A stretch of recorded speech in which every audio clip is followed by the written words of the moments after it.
Un saluto da Dottor Palma, SOS Turismo Dentale, dentisti Moldavia, dentisti all'estero. Oggi parliamo di impianti dentali standard oppure premium. Al nostro policlinico, per esempio, abbiamo suddiviso tutte le, diciamo che ci sono migliaia di marche di impianti dentali e oggi si fa un gran parlare sul web di marche di impianti dentali che a parere mio comunque è una cosa inutile, in quanto non è tanto importante la marca dell'impianto dentale, che sia Alfabio, che sia Bredent, che sia Dio Implant, che sia Alphagate, che sia Dentium, oppure impianti dentali come per esempio i JD Implant, Straumann, Nobel Biocare. Non sono, ce ne sono veramente migliaia di marche di impianti. Tutti integrano tra il 97 e il 99% dei casi. La differenza, parliamo veramente di differenze minime. Quello che cambia in realtà tra le varie marche è la componentistica che serve a connettere poi i denti definitivi. Ci sono marche di impianti dentali che ci consentono di connettere denti anche in condizioni estreme senza andare a danneggiare l'impianto stesso, e invece delle case implantari di impianti dentali che sono un pochino più scarne per quanto riguarda queste componentistiche, ci creano dei problemi per andare a lavorare poi dopo sull'impianto, oltre che hanno dei disegni implantari queste case che non sono particolarmente performanti in situazioni di ricostruzione ossea oppure in certe condizioni di densità ossea. Insomma, tutti questi impianti che a noi ci potrebbero causare dei problemi e non ci va di garantire a vita, noi li abbiamo inseriti nel calderone delle marche di impianti dentali standard.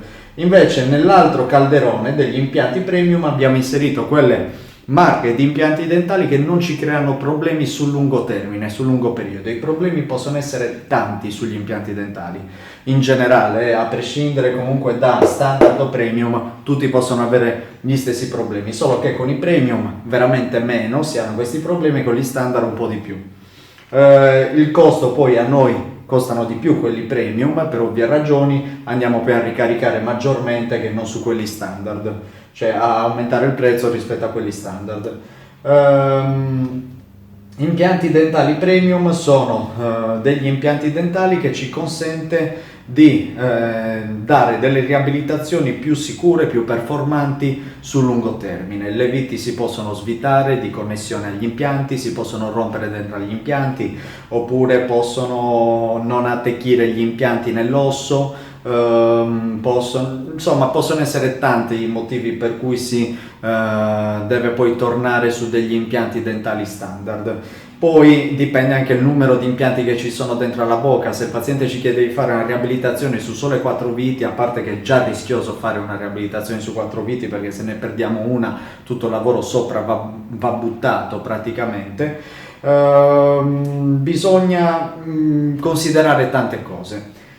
Come dicevo, si fa un gran parlare oggi su internet degli impianti dentali, delle marche. È importante la marca degli impianti? Per quanto mi riguarda, io direi che è importante il 15%, la marca degli impianti. È molto più importante quello che si monta sopra gli impianti dentali. Ciò che fa fallire gli impianti sono le connessioni agli impianti stessi, oppure le protesi dentali progettate male. Se l'impianto è qua e io faccio lo scarico delle forze qua, l'impianto flette. I carichi devono essere assiali, deve esserci una buona occlusione sugli impianti, la protesi deve avere le dimensioni corrette, la scelta dei materiali deve avere una logica. Non si possono usare certi materiali troppo rigidi, per esempio su 4 impianti. C'è il rischio che si vanno a fare degli scarichi diretti senza ammortizzamento sopra l'impianto, e quindi l'impianto, c'è il rischio che le componenti interne si rompono. Sono molti tecnicismi. Comunque, impianti dentali standard o premium, se il paziente può spendere di più, noi consigliamo sempre: cercate di scegliere dei materiali, non scegliere, di farci scegliere i materiali che ci fanno lavorare con più serenità. Questo era Dottor Palma, un saluto da SOS Turismo Dentale, dentisti Moldavia. A presto.